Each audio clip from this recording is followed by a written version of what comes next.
Speaker Shaukat तरीन साहब,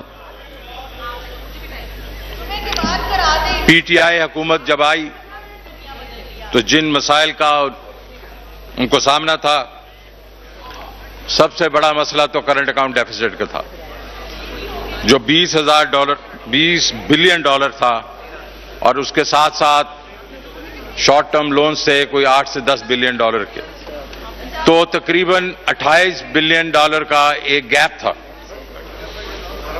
ये करंट अकाउंट डेफिसिट इसलिए हुआ कि कुछ अरसे तक एक्सचेंज रेट को आर्टिफिशियली ऊपर रखा गया, उसकी वजह से हमारा ट्रेड डेफिसिट बढ़ा और करंट अकाउंट बढ़ा। टैक्स टू जीडीपी जो थी वो स्टैटिक थी, और जो ग्रोथ दिखाई गई वो कर्जे लेके ग्रोथ हुई।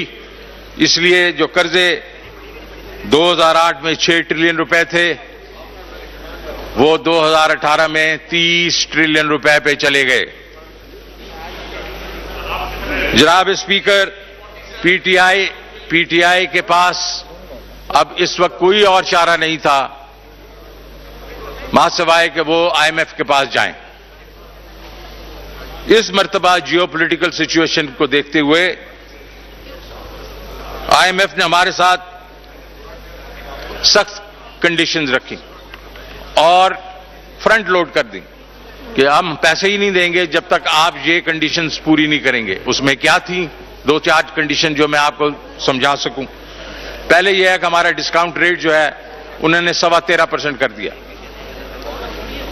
दूसरा, एक्सचेंज रेट को वो एक किस्म से 159 पे लेके चले गए, 69 पे, 169। तीसरा, उन्होंने टैरिफ्स बढ़ा दिए, इलेक्ट्रिसिटी के टैरिफ, गैस के टैरिफ। ये सारी चीजें उन्होंने इसलिए की कि वो जो डिमांड है इकॉनमी से निकालना चाहते थे, वो इंपोर्ट्स के ऊपर से प्रेशर खत्म करना चाह रहे थे। लेकिन इसका एक और जो साइड इफेक्ट हुआ, और वो ये हुआ कि जो आपकी ग्रोथ है वो नीचे जाना शुरू हो गई, और 2018-19 के बीच में ये ग्रोथ जो है वो तकरीबन 2% के करीब आ गई।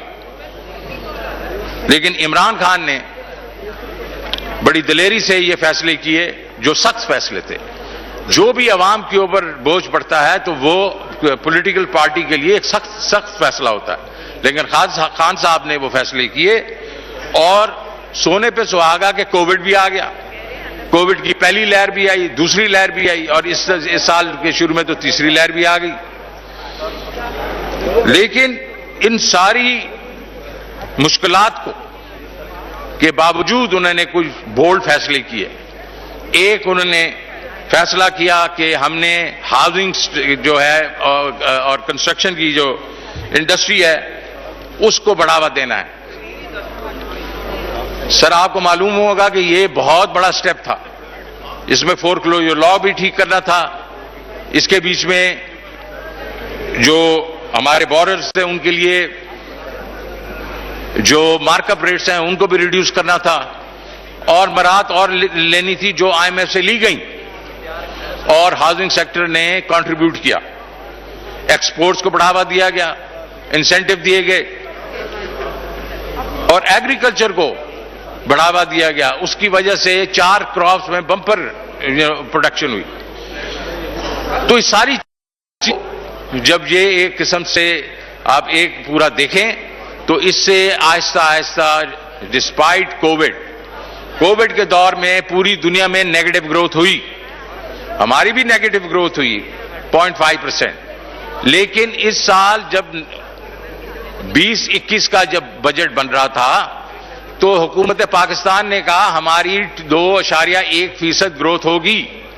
लेकिन अल्लाह का फजल हुआ, ये जो स्टेप्स लिए गए, खान साहब ने जो इंटरवेंशंस की उसकी, और कोविड को जिस तरीके से हैंडल किया गया, ये उसकी पूरी दुनिया में तारीफ हुई कि स्मार्ट लॉकडाउन्स हुए, टोटल लॉकडाउन से इनहराफ किया गया ताकि मजदूरों को मजदूरी मिलती रहे, कारखाने चलते रहें।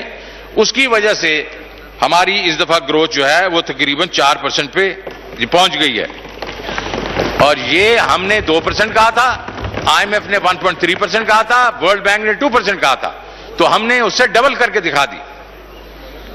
जनाब स्पीकर, अब के क्योंकि हम स्टेबलाइज कर चुके हैं, ग्रोथ भी आना शुरू हो गई है, लेकिन अब हमारी स्ट्रैटेजी है कि हमने तरक्की और करनी है, ग्रोथ स्ट्रैटेजी पे ही इन्हिसार करना है, क्योंकि जब तक ग्रोथ नहीं होगी, माशी इकोनॉमिक ग्रोथ नहीं होगी, इकोनॉमी का पहिया नहीं चलेगा, ना नई जॉब्स आएंगी, ना इनकम लेवल्स बढ़ेंगे। और इसकी वजह से हमने कहा कि इस दफा जो हम तरक्की करेंगे वो जामे और पायदार मुआशी तरक्की करेंगे, which means inclusive and sustainable growth. और इस दफा स्पीकर साहब, हमने पिछले 74 साल की जो हमारी स्ट्रैटेजी थी कि गरीब आदमी के लिए ट्रिकल डाउन इफेक्ट का इंतजार नहीं किया। ट्रिकल डाउन के बाकी ऊपर सारे जो है वो ग्रो करते रहे, उनकी इनकम बढ़ती जाए और एंड पे आके गरीब आदमी के पास जाए, वो गरीब आदमी के पास कभी भी नहीं गया, क्योंकि हमारी सस्टेनेबल ग्रोथ कभी हुई नहीं।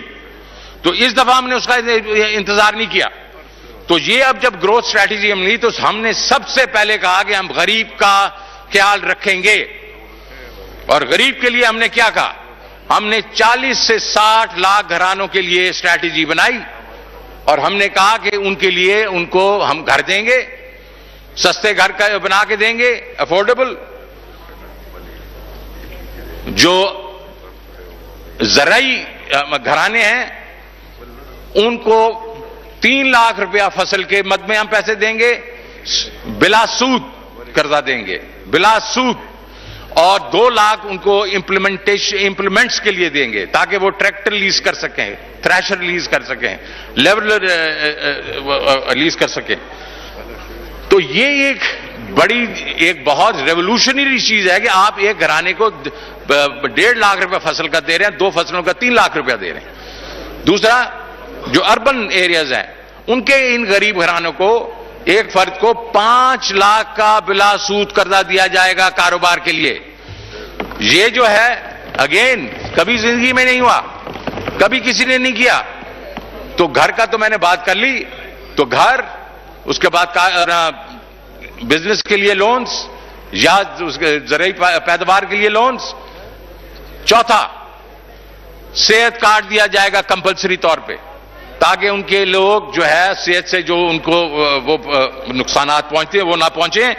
और 5वीं चीज जनाब स्पीकर, उस घराने में एक शख्स को हम देंगे ट्रेनिंग, स्किल बेस्ड ट्रेनिंग तक, ताकि वो जाके नौकरी कर सके। इस वक्त हमारे ये जो लोअर, जो हमारी जो ये पॉपुलेशन है, इधर तक बैंकिंग पहुंचती नहीं है। तो हमने एक तरीका कार किया है जिससे होलसेलिंग करवाएं कमर्शियल बैंक से, आगे एनजीओ ये पैसे देंगी। और ये यहां होता रहा है, 20 साल से अखूत कर रही है, 20 साल से एनआरएसपी कर रही है, आरएसपी कर रही हैं। और शोएब सुल्तान वगैरह जो उन्होंने ये इनिशिएट किया था। ये नहीं है कि ये यहां नहीं हो रहा, ये ख्वाब नहीं है, ये वो नहीं है कि जिस तरह वो लोग कहते हैं मफरूजे हैं, ये यहां हो रहा है। सिर्फ हमने उसको स्केल करना है और हमने डायरेक्ट करना है। अब पहली दफा मैं इमरान खान साहब का एक जो है कि ये मदीने की रियासत होगी, इंसाफ होगा और वेलफेयर होगी, ये पहली दफा उस पर गामजन है। तो ग्रोथ की पहली जो मंजिल है वो हमने कहा कि इधर से शुरू होगी। अभी जनाब स्पीकर, कि अगर ग्रोथ स्ट्रैटेजी हमने जाना है तो हमें आमदनी के जराए भी बढ़ाने पड़ेंगे, रेवेन्यूज बढ़ाने पड़ेंगे। तो हमने इस दफा 4000 अरब से हम ऊपर चले गए हैं। इस साल के एंड पर हमारे तकरीबन 4700 अरब जो है वो पूरा होगा, हमारा ख्याल है उससे भी ज्यादा होगा। और अगले साल के लिए हमने 5800 अरब रुपए का हदफ रखा है। लेकिन इससे ज्यादा जो हमने किया वो है कि टैक्स का जो निजाम है उसमें तब्दीलियां ला रहे हैं। हमें पता है कि लोग कहते हैं एफबीआर में हरासमेंट बहुत है, लोगों को हरास करते हैं। तो हमने टैक्स पेयर और टैक्स कलेक्टर के दरमियान ऑटोमेशन और टेक्नोलॉजी ला के फेस टू फेस कांटेक्ट खत्म कर दिया।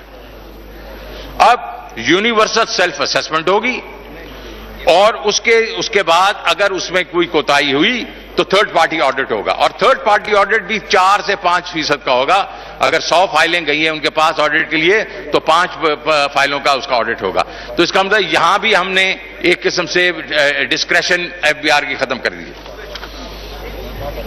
और जो लोग टैक्स अदा नहीं करेंगे तो उसके ऊपर हम फिर ये है कि हम लोग ऑब्वियसली थर्ड पार्टी वाले कहेंगे कि ये लोग जो बिल्कुल ये हैबिचुअल टैक्स डिफॉल्टर्स हैं और ये विलफुल टैक्स डिफॉल्टर्स हैं, तो उसके ऊपर हमने एक सेक्शन 203 है वो हमने उसको निकाल दिया है। हमने उसको रिवर्ट किया है कि उस वक्त ये सारों की तरफ से ये था कि इसको आपने रिफॉर्म करना है।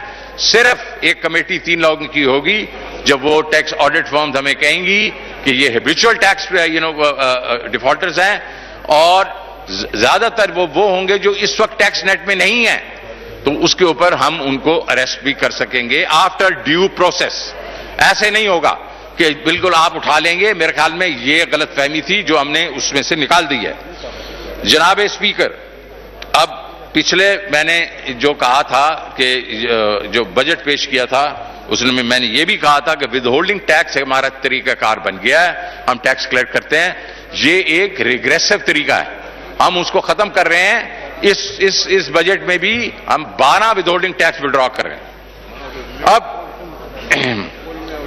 आपके ऐवान ने बड़े तजावीज दिए हैं, सेनेट ने तजावीज दिए हैं, बिजनेस कम्युनिटी ने तजावीज दिए हैं, तो उनकी कुछ अहम मैं जो हम लोगों ने वो किए हैं, एक्सेप्ट किए हैं, वो ये हैं। हमने ऑटो पॉलिसी का ऐलान किया था कि ये 850 सीसी की गाड़ी जो है उसमें हम टैक्सेस रिमूव करेंगे, रिड्यूस करेंगे ताकि उनकी कीमतें कम हो।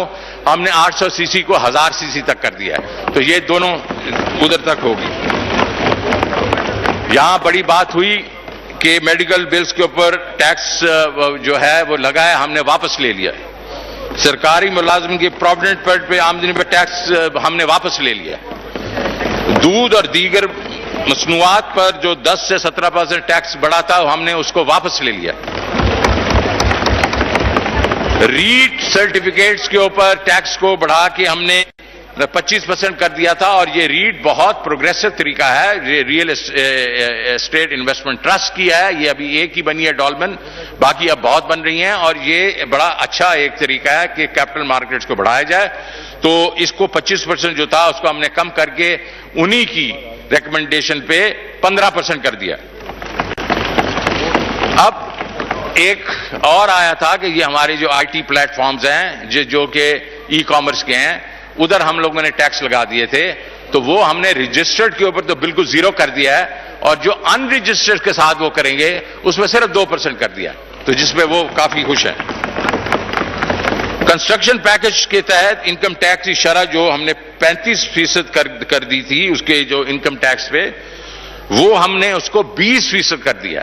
ये वो है जो 10 टाइम्स जब आप वो करते हैं उसके ऊपर जो इनकम होती है उसके ऊपर था ये, तो हमने उसको 20% कर दिया। ऑयल रिफाइनरीज को हासिल इनकम टैक्स की छूट मौजूदा रिफाइनरीज की अपग्रेड, बीएमआर और एक्सटेंशन के लिए मुयस्सर होगी ताकि वो यूरो 5 का मयार हासिल कर सकें। तो ये इसके ऊपर हमने काफी इनको अमरात दी हैं। मोबाइल फोन कॉल्स, इंटरनेट और एसएमएस पे जो टैक्स ऑर्डिनेंस में आया था, ओरिजिनल फाइनेंस बिल में आया था, उसमें तब्दीली कर दी गई है।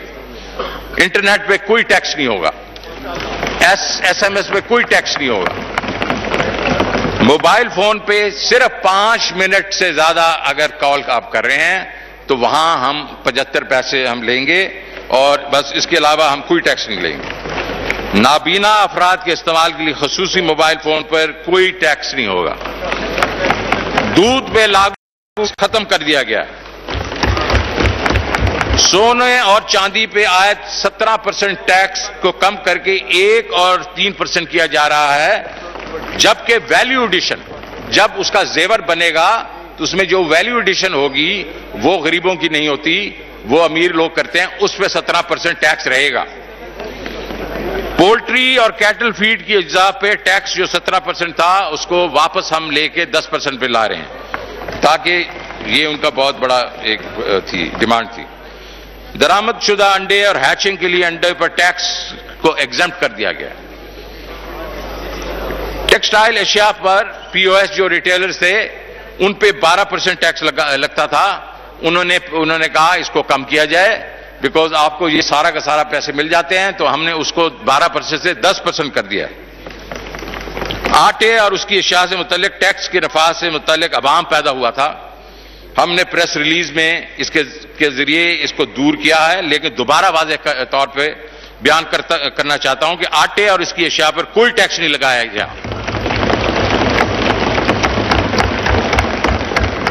जनाब स्पीकर, आई थिंक इस हुकूमत ने ये जो चीजें मैंने बताई, ये इनकम उसके बीच में आ गई हैं, रेवेन्यू की साइड पे। अब जो हम तरक्की करने जा रहे हैं उसके बीच में पीएसडीपी का एक बड़ा हाथ है। इस हुकूमत ने पीएसडीपी के मद में 40% इंक्रीज दिखाई है। हम 630 से हम 900 अरब पे हम जा रहे हैं। इसमें energy, water, transport and communication, SDGs के ऊपर, जिसका मतलब है सेहत और आला तालीम, बलोचिस्तान की तरक्की पे, कराची ट्रांसफॉर्मेशन प्लान, गिलगित बल्तिस्तान की तरक्की, सिंध में मेरी बहन ने यहां कहा था सिंध पे कोई चीज नहीं हो रही, सिंध की 14 प्रायोरिटी डिस्ट्रिक्ट में पैसे खर्च होंगे। और जमशुदा पख्तूनख्वा के अजला के लिए रखी गई हैं, काफी रकम रखी गई है। इन इकदाम से माशी तरक्की जो है वो होगी और गुर्बत में कमी होगी। इसी से ताल्लुक रखता है फिस्कल डिसिप्लिन। हमने मिस्टर स्पीकर इस साल 7.1% हमारा फिस्कल डेफिसिट है, अगले साल ये 6.3 पे जा रहा है। लेकिन बहुत इंपॉर्टेंट चीज ये है कि जो प्राइमरी डेफिसिट 2018 में 3.8% था, वो इस जो गुजर गया था उसको हमने 1.1 पे लेके आए हैं, और अगले साल ये 0.6% होगा। 3.2% की कमी है इसमें। अब जब स्पीकर साहब आगे चलते हैं, जब हमने ग्रोथ दिखानी है, मैंने आपको बताया कि गरीबों के लिए हम क्या कर रहे हैं, बॉटम्स अप जो अप्रोच हमारी है। उसके बाद रेवेन्यू हमने कहा कैसे कलेक्ट करने हैं, और वो 1 ट्रिलियन और खर्च कलेक्ट होगा, उससे भी ज्यादा होगा। तो बाकी फिर क्या होगा, फिर हमने कहां पैसे खर्च करने। सबसे पहले हम एग्रीकल्चर पे पैसे खर्च करेंगे। 63% हमारी आबादी जो है वो देहातों में रहती है, और उसके ऊपर पिछले 10-15 साल से 15-20 साल से हमने उस वक्त तवज्जो नहीं दी, और हम अब नेट फूड इंपोर्टर बन गए हैं। मिस्टर स्पीकर, हम गंदम इंपोर्ट करते हैं, हम चीनी इंपोर्ट करते हैं, हम दालें इंपोर्ट करते हैं, हम पाम ऑयल तो पहले भी करते थे और अब उससे भी ज्यादा करते हैं। तो हमें अगर ये फूड सरप्लस, फूड सफिशिएंट मुल्क बनना है और अपने 63% लोगों की इनकम बढ़ानी है, तो हमें एग्रीकल्चर के ऊपर तवज्जो देनी पड़ेगी। मिस्टर स्पीकर, हमने सूबों के साथ मिलके इसका एक बहुत बड़ा प्लान बनाया है, जो कि हम बीज पे, ज़राई कर्जों पे, खादों में, मशीनी काश्तकारी पे, ज़राअत पर मबनी सनतों पे, कोल्ड चेन्स बनाएंगे, जो हमारे कमोडिटीज वेयर हाउसिंग बनाई दे, स्टोरेजेस बनाएंगे, और मिडल मैन को खत्म करने के लिए एक यूनिक आइडिया हम लेके आ रहे हैं, और वो है एग्री मॉल्स। हम एग्री मॉल्स पूरे मुल्क में जाल फैलाएंगे, जिसके बीच में फार्मर अपनी चीजें भी ला सकता है, वहां कोल्ड स्टोरेजेस भी होंगे, कमोडिटी वेयर हाउसिंग भी होगी, लेकिन वहां यह भी होगा कि जो है होलसेलर भी आ सकते हैं, ताकि वो जो दरमियान का जो प्रॉफिट मार्जिन इस वक्त मिडल मैन ले रहा है उसको हम खत्म करेंगे। इस वक्त आपको मिस्टर स्पीकर पता है कि 400 से 500% मुनाफा जा रहा है मिडल मैन के पास।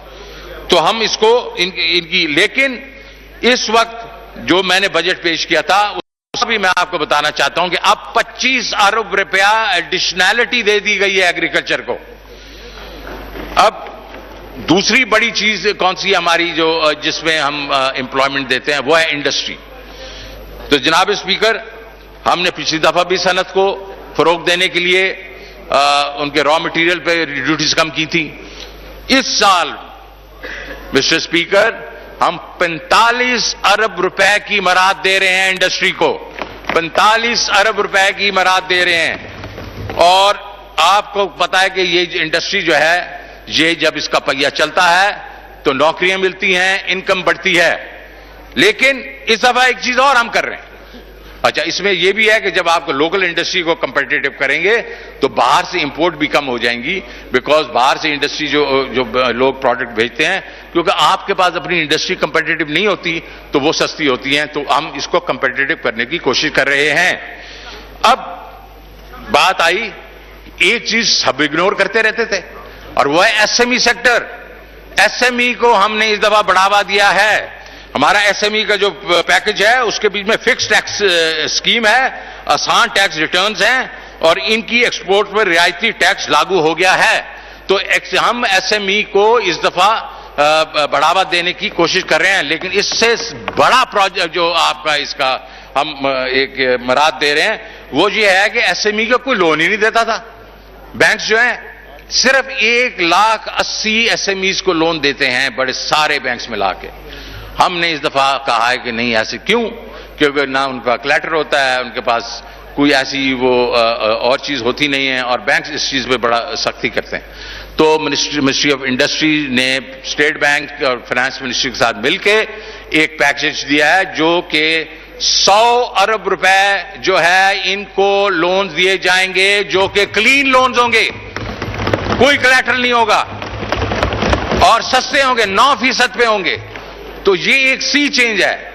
ये आप समझे कि 1,80,000 है जो हम लोगों ने 1,80,000 लोन्स हैं, ये ऑलमोस्ट 50-60% एक साल में बढ़ेंगे। 2 सालों के बीच में हम इसको कम से कम 500,000 पे लेके चले जाएंगे। अब सनती इस्तेमाल की बिजली के ऊपर भी स्पेशल टैरिफ दिए गए हैं। ऑटो सेक्टर के लिए नई पॉलिसी वाज़ेह की जा रही है। हम मेरी गाड़ी स्कीम मुतारिफ कराएंगे। मिस्टर स्पीकर, एक और इसी के बीच मद में, इंडस्ट्री के मद में एक बहुत बड़ा सेक्टर है, वो है एक्सपोर्ट सेक्टर। आपको मालूम है हमारा प्रॉब्लम जब होता है, जब इकॉनमी ओवरहीट होती है, इंपोर्ट्स बढ़ती हैं, हमारा एक्सपोर्ट्स बढ़ता नहीं है उतना, तो हमारे पास डॉलर कम हो जाते हैं। तो हमने कहा एक्सपोर्ट्स एक्सपोर्ट्स एक्सपोर्ट्स। तो आप देखें हम उसके लिए क्या कर रहे हैं। पहले तो यह है कि हम जो एक्सपोर्ट ट्रेडिशनल एक्सपोर्ट्स हैं उनकी वैल्यू एडिशन में हम ज्यादा इंसेंटिव देंगे, जिसमें टेक्सटाइल है, जिसमें लेदर है, स्पोर्ट्स गुड है, उनकी वैल्यू एडिशन होती जाएगी, हम पैसे देते जाएंगे। टेक्सटाइल के बीच में हमने जो मराद दी थी पिछले साल, इस साल भी दी हैं, वो अगले साल भी हम जारी रख रहे हैं, जिसमें इलेक्ट्रिसिटी है, गैस वगैरह है, और वो इसमें बहुत खुश है। और एक तो ये करें, दूसरा ये है कि हम नई लाइंस लेके आ रहे हैं। हम उनको कह रहे हैं ये जो आपके ऑटो यूरो स्पेयर पार्ट्स हैं इनको भी एक्सपोर्ट करें, 2 व्हीलर्स को भी एक्सपोर्ट करें, फार्मास्यूटिकल्स को भी एक्सपोर्ट करें। तो और चीजें जो ले आ रहे हैं ताकि एक्सपोर्ट का बेस बढ़े। फिर बड़ी बात है एक, और वो इस एक्सपोर्ट्स में वो है आईटी। तो आईटी के लोगों का इस वक्त ग्रो करिए 50% पर ईयर पे। तो हमने उनको कहा कि आप हमें बताएं कि हम आपके लिए क्या कर सकते हैं, आप इससे भी ज्यादा बढ़ावा देंगे। उनके सारे हमने मुतालबात माने, उनको टैक्स एग्जेम्पशन दे दी, उनको और इंसेंटिव दिए। हमारे ख्याल में आईटी जो है अगले 2-3 साल में 6 से 8 बिलियन डॉलर की एक्सपोर्ट करेगी। जनाब स्पीकर, फिर हमने स्पेशल और स्पेशल इकोनॉमिक जोन्स जो हैं और टेक्नोलॉजी जोन्स वो बना रहे हैं। लेकिन सबसे बड़ी जो चीज हम कर रहे हैं वो है सीपेक को हम इस्तेमाल कर रहे हैं। मेरे भाई ने यहां बात की सीपेक के ऊपर हमने क्या कर रहे हैं। इस वक्त हम चाइना के साथ के पास बैठ के उनके जो मसाइल हैं वो मेरे ख्याल में वो तो कोई ऐसी बड़ी बात नहीं है, हमने हल कर दिए हैं। लेकिन अब हम ये चाह रहे हैं वो 85 मिलियन जॉब्स वो जो है वो सनसेट इंडस्ट्री के वियतनाम में लेके जा रहे हैं, कंबोडिया के बीच में लेके जा रहे हैं, लाओस वगैरह के, म्यांमार लेके जा रहे हैं। हम कह रहे हैं आप हमारे पास लेके आए और वो इस चीज पे तैयार हो गए हैं और उन्होंने कहा जी आप आए, हम जो भी ऐसी इंडस्ट्री है जो आप चाहते हैं कि आप वहां रिलोकेट करें, हम उनको लेके आएंगे। लेकिन मिस्टर स्पीकर, हम चाहेंगे एक्सपोर्ट ओरिएंटेड इंडस्ट्री आए, क्योंकि हमने ये पैसे जो हमारे लगे हुए हैं इन स्ट्रक्चर पे, उसको हमने वापस डॉलरों में देना है। तो हमारे पास एक्सपोर्ट्स होंगी तो हम डॉलर दे सकेंगे। तो एक्सपोर्ट्स का एक बढ़ाने का एक बहुत बड़ा ये भी जरिया होगा कि हम वहां से, सिर्फ चाइना से नहीं, हम बाकी मुल्कों से भी हम इन्वेस्टर लेके आएंगे इन ये हमारे स्पेशल इकोनॉमिक जोन से। एक और जो हमारा एक प्रोग्राम है DLTL, और वो एक्सपोर्टर्स को दिया जाता है। वो पिछले साल 10 अरब रुपए हमने दिए, इस साल हमने मिस्टर स्पीकर डबल कर दिया, उसको 20 अरब रुपया कर दिया। और ज़राअत पे मबनी सनत की तरक्की के लिए भी हम इकदाम कर रहे हैं। मिस्टर स्पीकर, अब तीसरा वो कैसा जो है, जो जिसके ऊपर हम एम्प्लॉयमेंट कर सकते हैं, ला सकते हैं, अब वो है हाउसिंग सेक्टर। आपको मालूम है कि हाउसिंग जो सेक्टर है हमारा, मॉर्गेज जो है, हाउसिंग मॉर्गेजेस 1% से भी, असल में आधे फीसद से भी कम है GDP का। और मैं पहले भी कह चुका हूं, वो इंडिया 10% है, थाईलैंड 24 है, मलेशिया 36 है, अमेरिका 80%।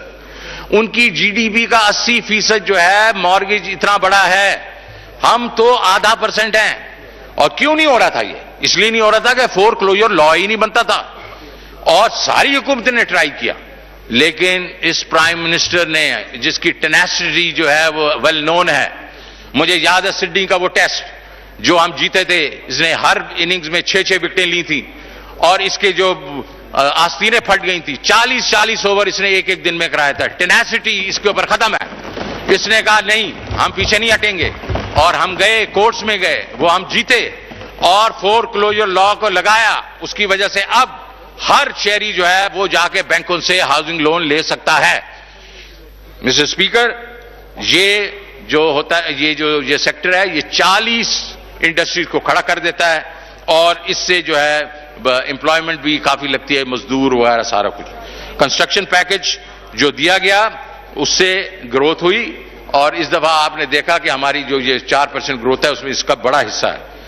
इसके बीच में नया पाकिस्तान जो हाउसिंग स्कीम है, वो प्राइम मिनिस्टर की वजह से 30 अरब रुपए रखे गए हैं, ताकि छोटे घरों के लिए इक्विटी 3 लाख रुपया घर की इक्विटी दी जाए। जनाब स्पीकर, एहसास, ये प्राइम मिनिस्टर का एक फ्लैगशिप प्रोग्राम है, गरीब आदमी का ख्याल रखना। इसमें आपने देखा कि हमने पहले कुछ पैसे रखे, कैश हैंडआउट्स वगैरह हम देते थे, लेकिन जब कोविड हुआ तो ना सिर्फ कि एक बड़ा पैकेज 1.25 ट्रिलियन रुपए का पैकेज आया, एहसास के बीच में 15 मिलियन घर, 32 में से 15 मिलियन घरों को जाके 12,000 रुपया दिया गया, और ये शफाफ तरीके से दिया गया। ये वर्ल्ड बैंक का चौथा बड़ा प्रोग्राम था पूरी दुनिया में, और बहुत ही शफाफ तरीके से दिया गया, और उन्होंने इसको अप्रिशिएट किया। अब पिछले साल, इस साल जो गुजर गया, उसमें 12 मिलियन घरों को वो दिया गया पैसे, और अगले साल मिस्टर स्पीकर इस एहसास प्रोग्राम में 260 अरब रुपए रखे गए हैं। 260 अरब रखे गए हैं कि गरीबों के लिए, उनकी सेहत के लिए, उनके घर में जो एजुकेशन है ऑफ देयर चिल्ड्रन वगैरह, ये सारे प्रोग्राम हैं जो एहसास प्रोग्राम में चल रहे हैं। वैक्सीनेशन 1.1 अरब डॉलर इस पे हमने मुख्तस किया है, और इसके तहत जून 2022 में शुगर की भी सब्सिडी देंगे, लेकिन it will be targeted. Water projects, जनाब स्पीकर, कई डेकेड से ये चीज सामने आई है कि डैम्स के बीच में के लिए कोई पैसे नहीं देता। इसलिए पैसे नहीं देते, वो रखते कि ये जो है 7, 8, 10 साल के प्रोजेक्ट्स होते हैं। पॉलिटिकल पार्टी ये समझती है कि हमारे दौर में तो इन्होंने पूरा नहीं होना, तो हम इस पे पैसे क्यों खर्च करें। लेकिन prime minister Imran Khan visionary है, वो ये नहीं समझता कि मुझे आज क्या फायदा होगा, वो देखता है कि फ्यूचर जनरेशन का क्या फायदा होगा। और हमें इस वक्त पानी की किल्लत है, तो उन्होंने डैम प्रोजेक्ट्स में पैसे डाले हैं इसलिए कि आइंदा जनरेशन जो है वो कम से कम मुस्तफीज हो। हमारे पास वाटर शॉर्टेज नहीं होनी चाहिए। तो बहुत से बैंक डैम्स शुरू हुए हैं और उसमें पैसा दिया जा रहा है। जनाब स्पीकर, हमने मुआशरे के तमाम जो हमारे जो टीयर्स हैं उनके लिए एक उम्मीद का हमने बजट दिया है, ताकि वो उम्मीद जो गरीबों के पास तो थी नहीं, पहली दफा 40 लाख से 60 लाख लोग जो हैं उनके लिए पूरा पैकेज दिया जा रहा है। जिस तरह मदीना रियासत मदीना में था वेलफेयर स्टेट के तौर पे कि गरीब का पहले ख्याल रखा जा रहा था, तो प्राइम मिनिस्टर इमरान खान भी यही कर रहा है। हमने भी इस बजट में उम्मीद दी है, लेकिन हमने ऊपर भी उम्मीद दी है। हमने कहा कि बाकी इकॉनमी भी ग्रो करेगी और हमारा जो मिडिल क्लास है वो भी प्रॉस्पर करेगा और हमारी इंडस्ट्री और एग्रीकल्चर वो सारा प्रॉस्पर करेगा। तो ये उसके इमरान खान के मदीना की रियासत पर यकीन रखते हैं, जिसका मतलब एक ऐसी फलाई रियासत की तश्कील करना है जिसमें हर एक के साथ इंसाफ हो और गरीबों का ख्याल रखा जाए। हमने इस बजट के जरिए ऐसे इकदाम जो हैं उठाए हैं जिससे इस विजन को अमली शक्ल मिल सके और हमारा मुस्तकबिल बेहतर हो। ए अर्ज़ वतन, हम तुझे तामीर करेंगे, हम तेरा मुकद्दर तेरी तकदीर लिखेंगे। Thank you very much.